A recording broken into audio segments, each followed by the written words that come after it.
профессионалов, работающих 25 лет в системе образования, имеет опыт работы в госслужбе в социальном блоке.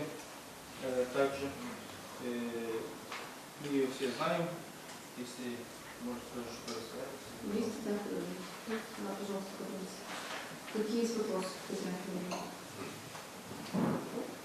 Нет вопросов, да? Спасибо. Присаживайтесь. Коллеги, кто за то, чтобы утвердить постановление о назначении заместителя начальника Главного управления по делам молодежи спорта Ламова Татьяны Федоровны, прошу проголосовать. Против? Воздержался нет, принято единогласно. Татьяна Федоровна, можно поздравляем. Спасибо.